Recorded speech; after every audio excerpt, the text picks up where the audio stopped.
really starts to shine. Doubles awareness is very important. So as expected, we're going to see Ryu Cloud. Less expected, is this going to be Leo and Zack doing double Bayo? Do we have a confirmation of which player is which? Yeah, I'm going to say MF No R, maybe Leo? Because Sana just seems like something that Zack would have as a tag.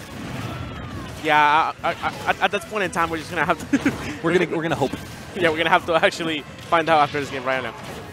But we're seeing a really good start from there, just pushing both players into each other. But you have these massive hitboxes from Bayo just sitting there and forcing Cloud and Ryu back into the center stage. So you guys might wonder why they stop attacking the Ryu after the Witch Time. If you look at the sparkles after someone gets hit in Witch Time, if you see black sparkles that flash around the character very rapidly, that means that character is dead, even with DI or not. Really? Yes, it's almost a guarantee that I've only seen like maybe 1 or 2 scenarios where they didn't die. But that's why they stopped hitting him, because they were like, he's dead, it's done. So then they went immediately to cover Cloud. Fascinating. Something to just look forward, like just look into the deeper meta of like the double Bayo. Oh, you thought you had something. He actually chose not to punish that. He was at the ledge, but he didn't jump and punish that.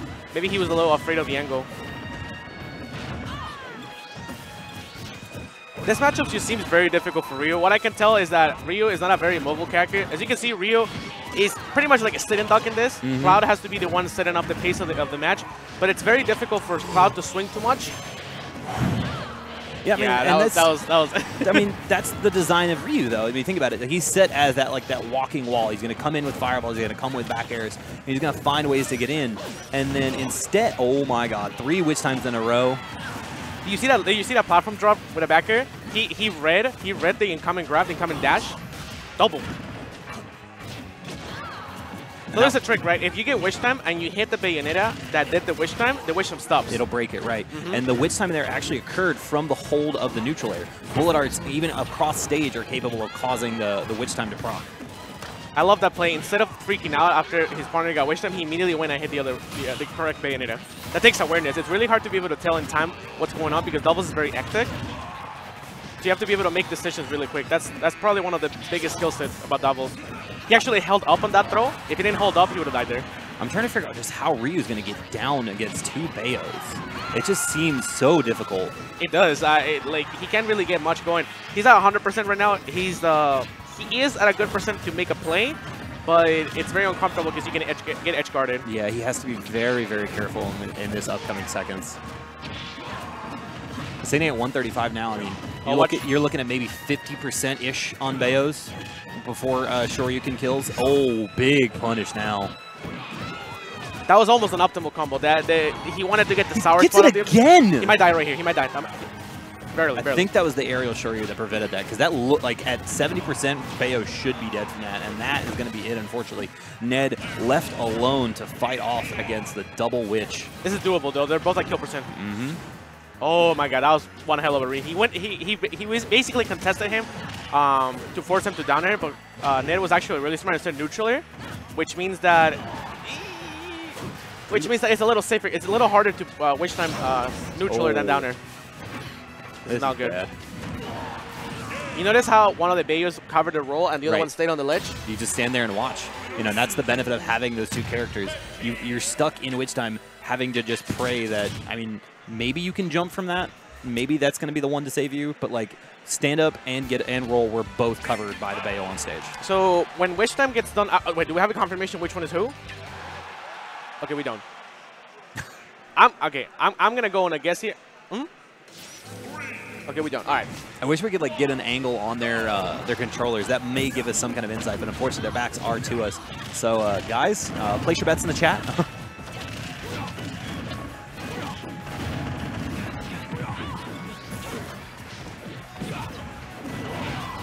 So the main thing that I'm noticing right now is that the reason they went Town City, right? So Smashville, they probably felt, you know what? We don't have enough. This is probably more of a Ryu pick, I'm gonna say, because you might think, okay, a bigger stage is more uncomfortable for a slower character, but the thing is that there's platform for Ryu. He should be. Oh, that was a clutch. Dodge. That was a clutch, yeah. So what he did there is that he smashed the up on the up B, and then as soon as he got hit by the side B, he held up as well, and then he mashed air dodge. And Ryu doesn't have the best of air dodges, so pretty much almost every character would have been fine to live there at that precise angle. That was an amazing save. If he didn't save that, he would have gotten down smash near the ledge. That would have been an early stock. Oh, what a save! What you see that? You see the double the bayonet Mayos save? are back. Yes, Yeah. absolutely. It's Yeah, the equivalent of like you see Double Fox and Melee hopping out there with a Firefox just saying, all right, I've got you. You know, we saw Leffen and Ice do it so often together. Yeah, the clank on the up beast as well. Ooh, just out of here, but only at 130. That's a good length of the stock for Bayo in this matchup. Okay. He actually caught him immediately, right up on the spawn. But I love something that that Bayo did. I want to say that was Leo because the moment that he was at zero. He was at zero. Footstool. He got footstool too. Footstool, no. You're worried about going off the top and then just off the bottom. Backer? Oh, goes for the up B. Okay. Yeah, I like the up B because it was likely for Rio to focus there to get out of the situation, but he was actually very wise to not, instead of spamming focus, he actually jumped away and then went forward. I like that play because he expected the up B. Yeah, blue team, it seems that they're struggling a lot, but you guys have to remember that these characters are very good with rage. And both of them are getting rage indeed. They can also make a limit play, so the match may look worse than it is, but this is still doable. And then we've seen, obviously, both of these players very good with their survivability as well. You know, they're keeping their percents at a decent like range, but they're not like losing early to Gimps. We saw, of course, Locus died to the downer earlier, but aside from that, they've all been living to 125, 130, 140. Yeah, actually, Locus has been doing an amazing job at actually surviving. There's been so many close calls. That was amazing. That was amazing. That was actually a Street Fighter Imperial. That was actually a Street Fighter. Get out of my face. And see, now they have a lead, too. That's huge. That's huge. Oh, that was godlike. That was actually godlike. That was amazing. He shuriken the opposite way because he expected to get punished. And he knows that based on the time from focus landing the hit, his teammate is also going to still get the punish. That was amazing awareness. I love that play. I honestly really just love seeing all these focuses he's landing with. You know, he's letting it rip to the level 3 and just coming all the way down to the stage with it because they're not really seeing any kind of hits out of it. That could have been a game loss mistake. Ooh! It still can. This is so close right now. Locus is the MVP for me this game. Oh my God! 3 great air dodges. No, you hate to see it. He dodged so many things to survive that, just to die to his own teammate. Oh, that's it. Oh my God, yeah, that was an amazing sequence. That has to be a heartbreak. I think Locus actually played amazing that match. He stayed alive. Oh, okay. So yeah, absolutely. As he was saying, absolutely fantastic play from Locus. Wait, look at what amiibo I'm signing right now. This is all right, guys. We're off screen here, but somebody actually just came up asking Zero to sign a Bayonetta amiibo, and I don't know if there's possibly a greater slap in the face. No, I think this is funny just because Bayonetta just won. I think it's hilarious. Take care, man. Yeah. Sana is really? I guessed wrong. Okay, that is. So we just got the word in. Sana tag is actually MKLeo. MF no R is Zack. See, I see Sana and I was like, all right, maybe that's like, a Fire Emblem character or something that Zack really likes. Yeah, I'm going to be honest with you. There was no way for us to tell. No. There was really no way. A dice roll and a half. Okay, so the adaptation that I want to see from blue team right now is that I need Ned to be a little bit more careful with his approaches because he's triggered a bunch of wish times this set so far, and he lacked a little bit of awareness last game because there were 2 occasions where Locus made really good plays, but the follow-up wasn't there quite after. Right. So I just need a little bit more patience. I know Ned has it in him to bring that up. Red Team so far has been doing just an amazing job in general, just keeping up the pressure. They've been relentless this whole time. However, this game, it's probably the best game so far for blue team. They're both winning in the percent lead. You notice that smash DI up? He smashed DI so hard up that he was actually out of range from side B. I really like the bullets from Zack across. Oh, no. SD from Leo.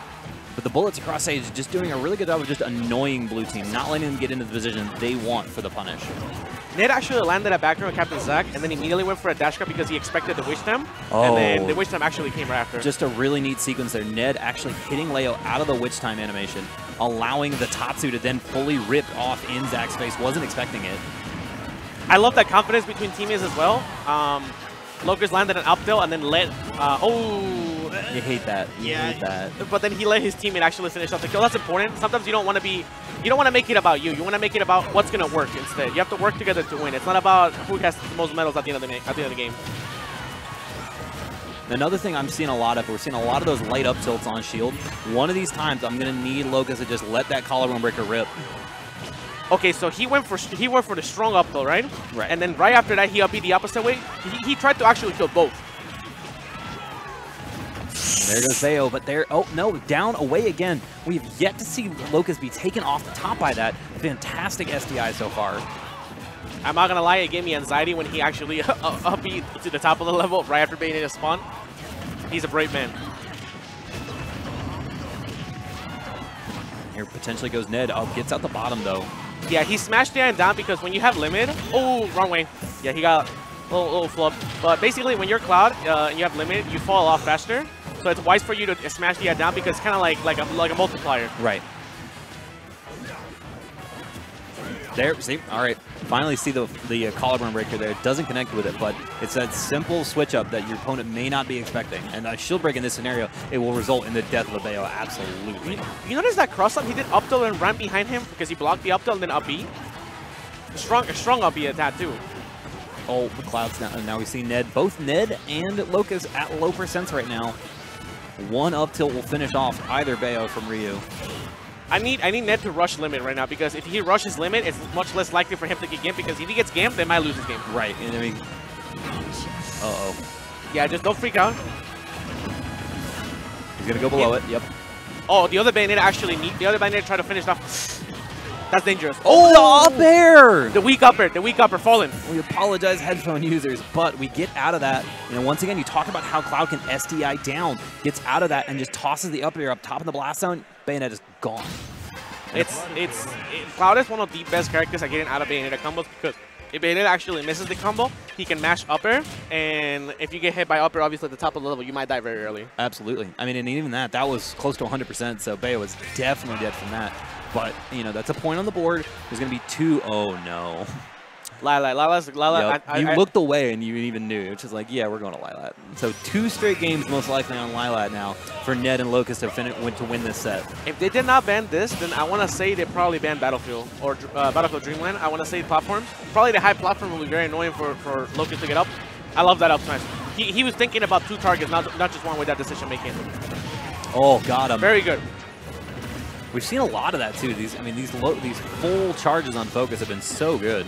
We haven't seen any limit plays, like for example, like a throw into finish and touch, but just the sheer amount of pressure that these 2 characters can create because Cloud is very intimidating, but so is Ryu as well. Oh, that's important.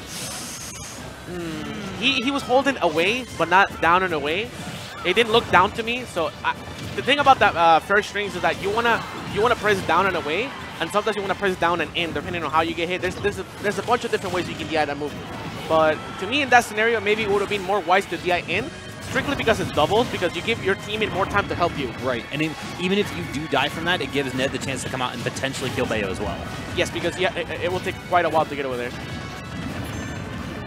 See, I do like the responses there. We're seeing him get down with focus a little bit less now, and instead he's going, the Bayos are going for the uppies to try and break him out of it. You notice how Rio did not get hit from that? That was actually important because he would have died from that force smash.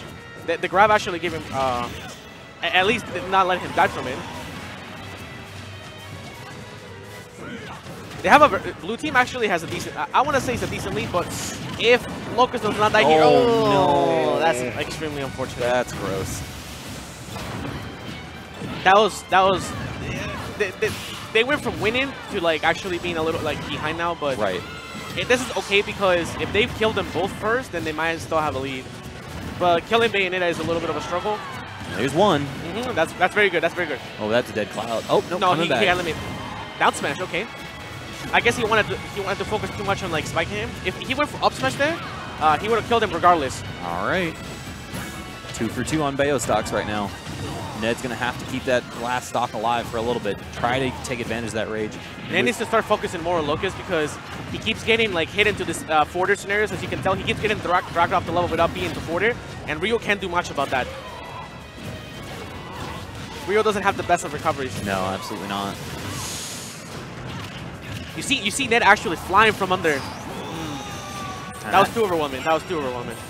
Red team did an amazing. Like Red team actually played the stage. The thing that makes Bayonetta so strong on this stage is that it's really hard to fight her. You notice the slants and all that? It makes bullet approaching really difficult, but also every time Bayonetta does a combo, there's always a platform to help her kind of land. So it makes your punishes a lot more I guess you could say limited because you can't charge a smash attack. You don't have enough time to jump the platform to charge a smash attack, right? Yeah, and I mean, this is not over yet. I mean, Ned is at 1%, and both Bayos are in kill range. This is correct. It's going to take some work because the second he's off stage, I'm immediately worried for his life. He got limits, so this is actually crucial. Oh, grab. I like that. I like that.